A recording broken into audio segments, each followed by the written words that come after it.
بسم اللہ الرحمن الرحیم۔ الحمدللہ آج ہماری تلاوت کا آغاز 19ویں پارے سے ہوا۔ وہ کافر جنہوں اللہ سے ملاقات کا کوئی ایمان اور کوئی یقین نہیں، ان کے بیجا مطالبات کہ اللہ کے فرشتے ہم پر کیوں نازل نہیں ہوتے، ہم اللہ کو خود کیوں نہیں دیکھ پاتے، فرمایا ایمان کے بغیر ان کی ساری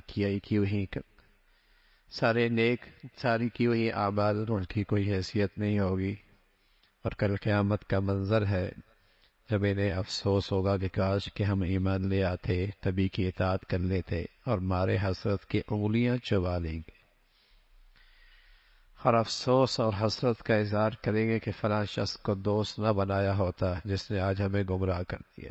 برے دوست کی شرمندگی کل قیامت میں آدمی کو اٹھانی پڑے گی، اور حسرت ہوگی کہ برا دوست کیوں بنایا۔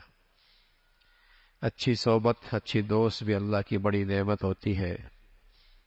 گھروں کا ماحول اچھا نہ بھی ہو، بچوں کو اچھی صحبت، اچھے دوست مل جائیں تو زندگیاں بدل جایا کرتی ہیں۔ گھروں کا ماحول کتنا ہی اچھا کیوں نہ ہو، صحبت غلط ہو جائے، دوست غلط ہو جائیں تو ماں باپ کے لیے شرمندگی کا باعث بنتے۔ کل انہیں بھی افسوس ہوگا کہ غلط دوست نہ بنائے ہوتے۔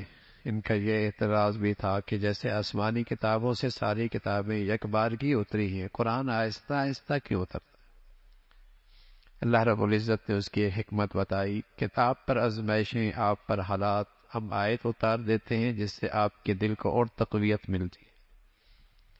آپ کے دلوں کی تقویت کے لیے ہم نے اس قرآن کو آہستہ آہستہ اتارا ہے۔ قوم عاد، قوم ثمود کا تذکرہ ہے، اور پھر ان کی برائی کا تذکرہ کہ کچھ لوگ ایسے ہیں جو اپنی خواہشات کا درجہ دیتے ہیں جیسے معبود ہوتا ہے، بس ماننی اپنی چاہت، اپنی من کی ماننی، بس معبود کی طرح اس کی عبادت کرتے ہیں۔ اس کا تذکرہ اللہ کی وحدانیت پہ، اللہ کے قدرت کے دلائل ہیں، رات دن کا نظام ہے، آسمان کے بارشوں کے بعد بنجر زمینوں کی زندگی ہے، ایسی اللہ رب العزت مارنے کے بعد نئی زندگی عطا فرما دیں گے۔ دو سمندر ملتے ہیں، میٹھا اور کڑوا آپس میں نہیں ملتے، یہ اللہ کی قدرتی دعا ہے۔ پھر اللہ کے نیک اور مقبول بندوں کا تذکرہ فرمایا اور ان کی نمایاں خوبیوں کا تذکرہ فرمایا۔ اللہ کے نیک مقبول بندوں کا تذکرہ ہے کہ ان کی یہ چند نمایاں خوبی ہیں، وہ اللہ کی بندگی کرنے والے، ان میں عاجزی ہے، وہ جہلا سے الجھتے نہیں ہیں، ان کی راتیں عبادت میں گزرتی ہیں، قیام میں گزرتی ہیں، لیکن اللہ کے پکڑ سے بے خوف نہیں ہیں، اللہ کے عذاب سے پناہ مانگتے رہتے، شرک نہیں کرتے، زنا نہیں کرتے، ناحق قتل نہیں کرتے، گناہوں کے مجالس میں شریک نہیں ہوتے، کہیں مجبوراً گزرنا پڑے تو حفاظت کے ساتھ گزرتے، اللہ کی طرف سے آئی ہوئی نصیحت کو دل و جان سے قبول کرتے، اور صرف اپنی فکر نہیں کرتے، اپنے گھر والوں کی بھی فکر کرتے ہیں، اللہ کے دربار درخواست کرتے ہیں، اللہ ہمیں ہدایت بھی دے اور ہمیں ہادی بھی بنا دے، ہمیں ہدایت بھی دے اور دوسروں کی ہدایت کا ہمیں ذریعہ بھی بنا دے۔ یہ اللہ کے نیک بندوں کی اور اللہ کے مقبول بندوں کی صفات ہیں، اور ان کے لیے جنت کے اعلیٰ درجات کا تذکرہ ہے۔ اور پھر سورہ شعراء ہے۔ آپ علیہ الصلاۃ والسلام کا جو غم تھا اور دکھ تھا کہ لوگ ایمان کیوں نہیں لاتے، اس پر آپ کو تسلی دی گئی۔ فرمایا اللہ کی قدرت کو بہت ساری نشانیاں ہیں، زمین آسمان پہ پھیلی ہوئی ہیں، لیکن لوگ غور نہیں کرتے اور یقین نہیں رکھتے اللہ کی ذات پر۔ پھر حضرت موسیٰ علیہ الصلاۃ والسلام کا تفصیلی تذکرہ ہے۔ فرعون سے جب بات چیت ہوئی اور آپ نے ان سے خطاب کیا تو وہ اپنے احسانات جتلانے لگا کہ تیری پرورش تو ہمارے یہاں ہوئی اور ہم نے تیرے ساتھ یہ سلوک کیا اور تیرے ساتھ یہ احسانات کیے۔ حضرت موسیٰ علیہ الصلاۃ والسلام نے بڑی سادگی سے اللہ کا تعارف کرایا۔ رب تو نہیں ہے، رب تو وہ ہے جو زمین و آسمان کا پیدا کرنے والا ہے، مشرق اور مغرب کا رب ہے۔ اس انداز سے جب گفتگو کی تو جواب تو اس کے پاس کوئی نہیں تھا، مقابلے پہ آ گیا، معجزے آپ نے معجزے دکھائے، اس نے جادوگروں کو اکٹھا کیا، اللہ رب العزت نے ظاہر معجزے کے بدولت پیغمبر کو غالب کر دیا، وہاں کے جادوگر بھی سجدہ ریز ہو گئے، موسیٰ اور ہارون کے رب پر ایمان لے آئے، اور اس نے ان کو دھمکی دی، اس کا تذکرہ فرمایا۔ پھر اللہ رب العزت نے موسیٰ علیہ السلام کے واسطے سے بنی اسرائیل کو نجات عطا فرمائی۔ لیکن نجات کے موقع پہ جب آگے دشمن ہے، پیچھے سے دشمن پیچھا کر رہا ہے، اور آگے دریا ہے، اور موسیٰ علیہ السلام کی قوم سامنے ہے، ساتھ ہے، تو قوم کہنے لگی موسیٰ مارے گئے، اب پیچھے دشمن ہے، آگے دریا ہے، کدھر جائیں گے؟ تو حضرت موسیٰ علیہ السلام کے پاس تو پیغمبری یقین تھا، اللہ کے نبی ہیں، کہا کچھ نہیں ہو سکتا، ہمارا اللہ ہمارے ساتھ، اور وہ اللہ ہمیں راستہ دیں گے۔ اور ہوا بھی، اللہ نے حکم دیا، لاٹھی ماری ہے نا، دریا میں لاٹھی ماری، وہ لہریں کیا تھیں؟ وہ تو دیواریں بن گئے، درمیان میں راستے بن گئے، اور راستے بن کے نجات پا گئے۔ دشمن بھی پیچھے، اس نے بھی اپنا لشکر ڈال دیا، اللہ نے پھر ان لہروں کو حکم دیا، اور ان لہروں نے انہیں غرق کر کے رکھ دیا۔ ایک ہی دریا ہے، ایک کے لیے نجات کا راستے بناتا ہے، دوسرے کے لیے غرق کر دیتا ہے۔ کون ہے کرنے والا؟ اللہ۔ زندگی کے نقشوں میں موت، اور موت کے نقشوں میں زندگی، عزت کے نقشوں میں رسوائی، اور رسوائی کے نقشوں میں عزت دینے والا کون ہے بھائی؟ ایک اللہ ہی ہے۔ معیشت کے اسباب میں کنگلا کر دینے والا اللہ ہی تو ہے، اور مٹی سے سونا بنا دینے والا اللہ ہی تو ہے۔ اللہ ہی کا تو نظام چلتا ہے۔ فرمایا یہ ساری اللہ کی قدرت کی نشانیاں ہیں، لیکن لوگ یقین نہیں رکھتے۔ پھر حضرت ابراہیم علیہ السلام کا تذکرہ ہے، باپ کو بھی سمجھایا، قوم کو بھی سمجھایا، اللہ کا تعارف فرمایا۔ اللہ وہ ہے جس نے مجھے پیدا کیا ہے، میرے رہنمائی کرتا ہے، مجھے صحت دیتا ہے، مجھے شفا دیتا ہے، زندگی اور موت اسی کے ہاتھ میں، کھلاتا پلاتا وہی ذات ہے مجھے۔ اللہ سے دعا بھی کی، اے اللہ میرا تذکرہ خیر پیچھے چھوڑ دینا، ہمیشہ اچھا تذکرہ میرا پیچھے چھوڑ دینا، اور اس کا تذکرہ فرمایا۔ پھر فرمایا قیامت کا دن ہے جہاں مال نہیں، اولاد نہیں، کچھ بھی کام نہیں آنا، نیکی کی زندگی کام آئے گی۔ جو نیکی، جو صاف دل لے کے آئے گا، اس پر قیمت لگے گی جنت کی، اور اس پر نجات کا راستہ ہوگا۔ قوم نوح کا تذکرہ ہے، جو شیخ الانبیاء ہے، نبیوں کے شیخ، 950 سال تک عمر تھی حضرت نوح کی، قوم نہ مانی اور چند ہی لوگ آپ پر ایمان لائے، قوم ہلاک ہوئی، اس کا تذکرہ۔ پھر قوم عاد کا تذکرہ ہے، جو غیر معمولی قوت اور طاقت رکھتی تھی، پہاڑوں کو تراش کے محلات بنایا کرتی تھی، لیکن اللہ کی قدرت کا مقابلہ تو کوئی قوم نہیں کر سکتی۔ اور پھر اللہ نے اس قوم کو بھی پکڑا، اس لیے کہ نافرمان قوم تھی۔ پھر قوم سمود کا تذکرہ ہے، حضرت صالح آئے، اونٹنی لے کے آئے، معجزہ دکھایا، قوم نہ مانی، اللہ نے اسے بھی نیست و نابود کیا۔ قوم شعیب کا تذکرہ ہے، قوم سے کہا ناپ تول میں کمی نہ کرو، دوسروں کے حقوق ضائع نہ کرو، اپنا حق پورا لیتے ہو، دوسروں کے حقوق پامال کرتے ہو۔ قوم نے مذاق اور استہزاء کیا، اللہ کی پکڑ آئی۔ پھر اللہ رب العزت نے اپنے قرآن کا تذکرہ فرمایا۔ قرآن کا مختصر سا تذکرہ ہے اور تعارف ہے قرآن کہ قرآن اللہ کی طرف سے آیا، اور کہاں آیا ہے؟ محمد رسول اللہ کے دل پہ آیا ہے۔ اور کون لے کے آیا ہے؟ جبرائیل امین لے کے آیا ہے، اور جبرائیل امین کا نام ہے روح الامین۔ روح الامین کے راستے میں خیانت کوئی نہیں کی، اور روح الامین ہے جبرائیل جو قرآن کے شکل میں غذا لے کے آئے ہیں، یہ اندر کے انسان کی غذا ہے، روح کی غذا ہے۔ روح اب بگڑی ہوئی مزاج اور بگڑی ہوئی فطرت کا اندر غذا کیا ہے؟ روح کی آج گانا اور موسیقی ہے۔ یہ فطرت جب بگڑ جاتی تو پھر موسیقی غذا بن جاتی، ورنہ جبرائیل امین تو جو غذا لے کے آئے تھے وہ سلیم الفطرت لوگوں کے لیے لے کے آئے تھے، ان کی غذا روح کی تو قرآن ہے، قرآن ان کی غذا ہے۔ اور قرآن میں یہ طاقت ہے، جو جتنا پڑھتا ہے اتنا اس کو اپنی طرف کھینچتا ہے۔ پھر اللہ رب العزت نے فرمایا ایسی شاعری جو اللہ سے غافل کر دے، نبی کا اس شاعری سے کوئی تعلق نہیں۔ ہاں، جو اشعار اللہ کے قریب کر دے اور جس کے اندر کوئی پیغام اور نصیحت ہو وہ ٹھیک ہے۔ اللہ کی بڑائی کا تذکرہ ہے۔ پھر سورہ نمل ہے، اور سورہ نمل کے آغاز میں ایمان والوں کا تذکرہ ہے، نماز پڑھتے ہیں، یقین رکھتے ہیں، زکوٰۃ دیتے ہیں۔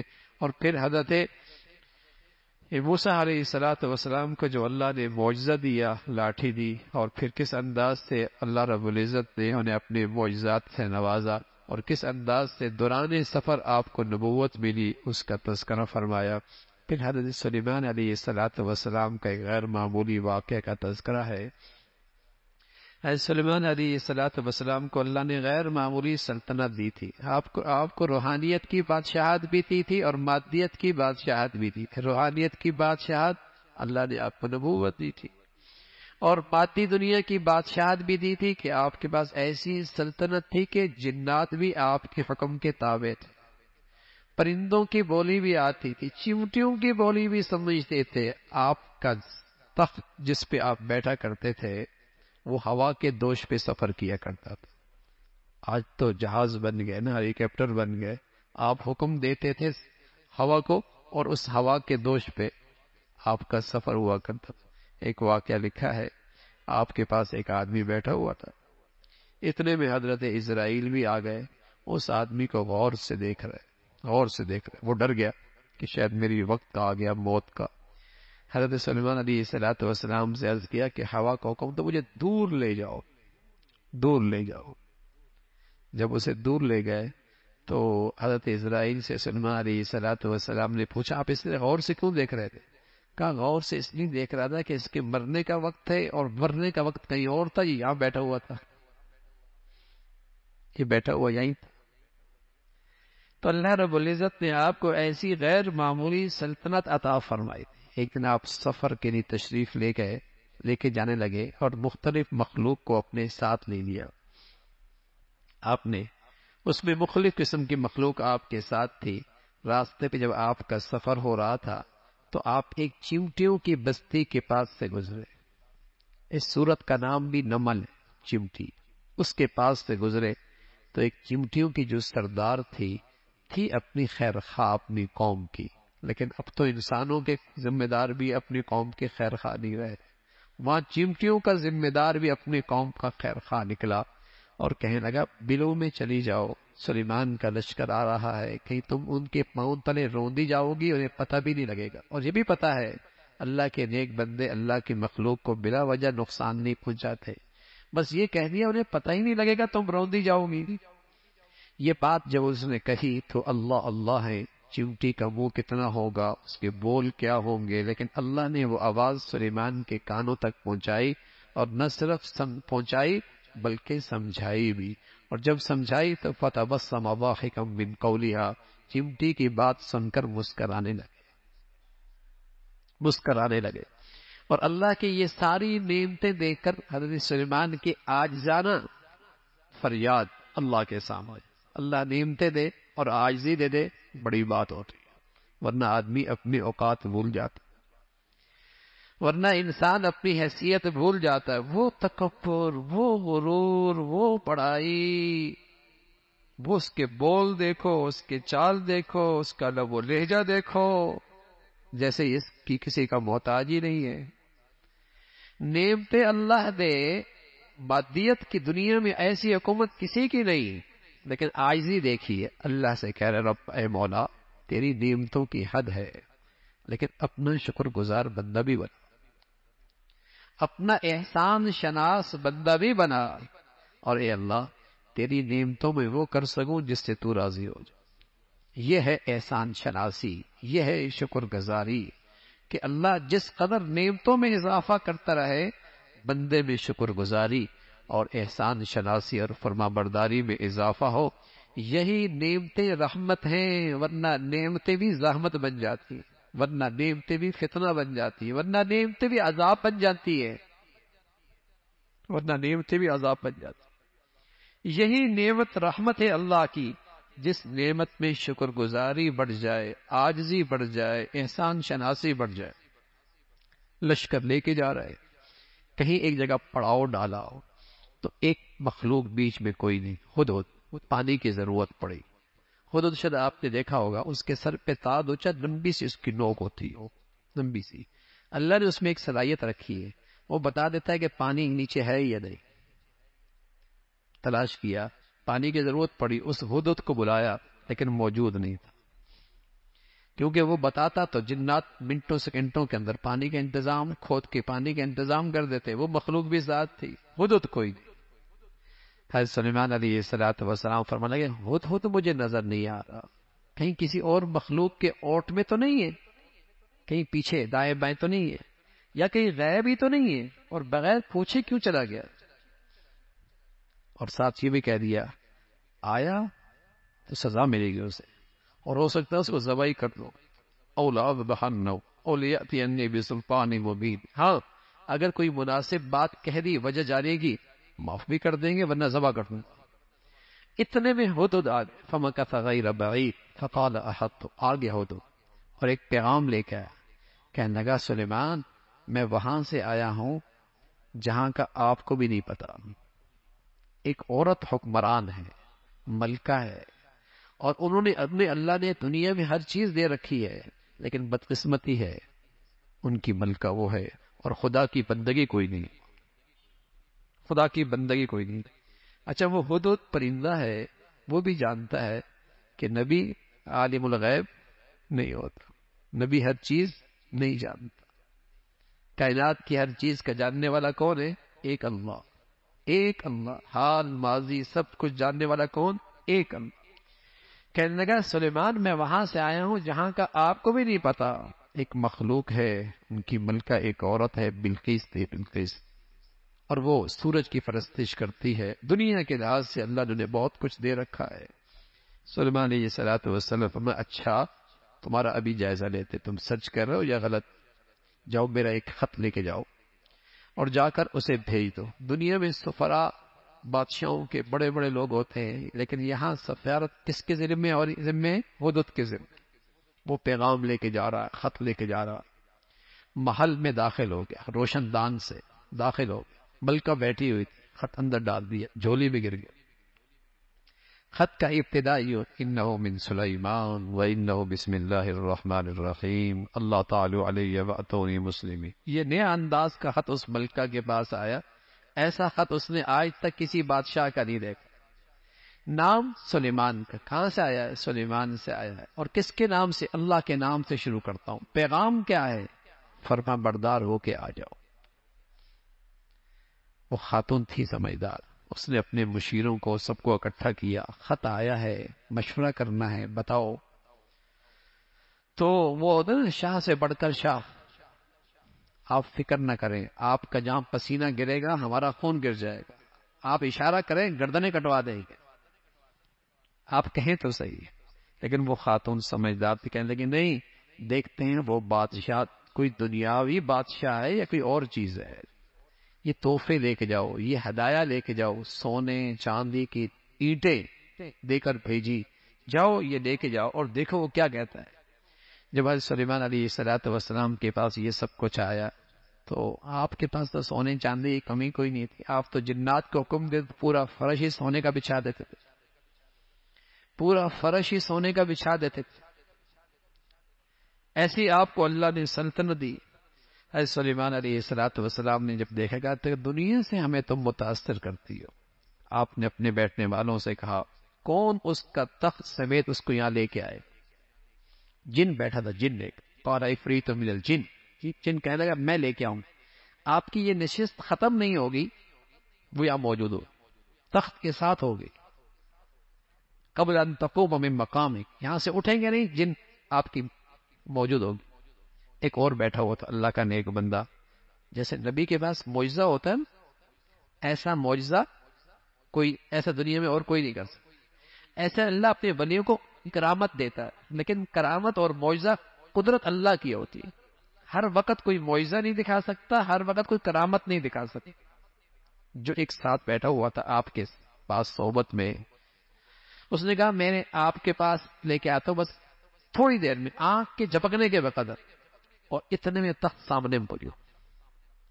قال هذا من فضل ربی. حضرت سلیمان علیہ السلام نے اس کا یہ تخت دیکھا، کہا یہ سب اللہ کا فضل ہے، اور سب اس لیے یہ سارا اللہ کی طرف سے یہ انعام ہے کہ دیکھنا چاہتا ہے میں شکر گزار بنتا ہوں یا نہ شکرہ بنتا ہوں. تخت آ گیا. اس کے بعد وہ خاتون آئی اور وہ بھی ایمان لے کے آ گئی. وہ تو کہنے لگی میں سمجھ گئی تھی کہ آپ کوئی معمولی آدمی نہیں ہے، عام بادشاہوں کی طرح نہیں ہے۔ وہ بھی ایمان لے کے آ گئی، اس کا تذکرہ فرمایا۔ تو سبق کیا ملا حضرت سلیمان کے واقعے میں؟ سلطنت غیر معمولی، نبوت شاندار، لیکن عاجزی کتنی، فرما برداری کتنی، شکر گزاری کتنی، احسان شناسی کتنی، شکر کی زندگی۔ پھر حضرت صالح کا تذکرہ ہے، اس قوم صالح، قوم سمود کے 9 لوگوں نے تدبیر کی حضرت صالح کو شہید کرنے کی، پر ایک تدبیر بنائی، منصوبہ بندی کی۔ اللہ رب العزت نے فرمایا انہوں نے تدبیر کی، ہم نے بھی تدبیر کی، ہم نے اس قوم کو ہلاک کر دیا۔ پھر قوم لوط کا تذکرہ ہے اور اس قوم کی گندگی، اور پھر ان پر آسمان سے پتھروں کی بارش، اس کا تذکرہ فرمایا۔ بہت بری بارش تھی، بس تعریف اللہ کی ہے، بڑائی اللہ کی ہے، اور اس اللہ کا کوئی شریک نہیں ہے۔ اللہ عمل کی توفیق نصیب فرمائے۔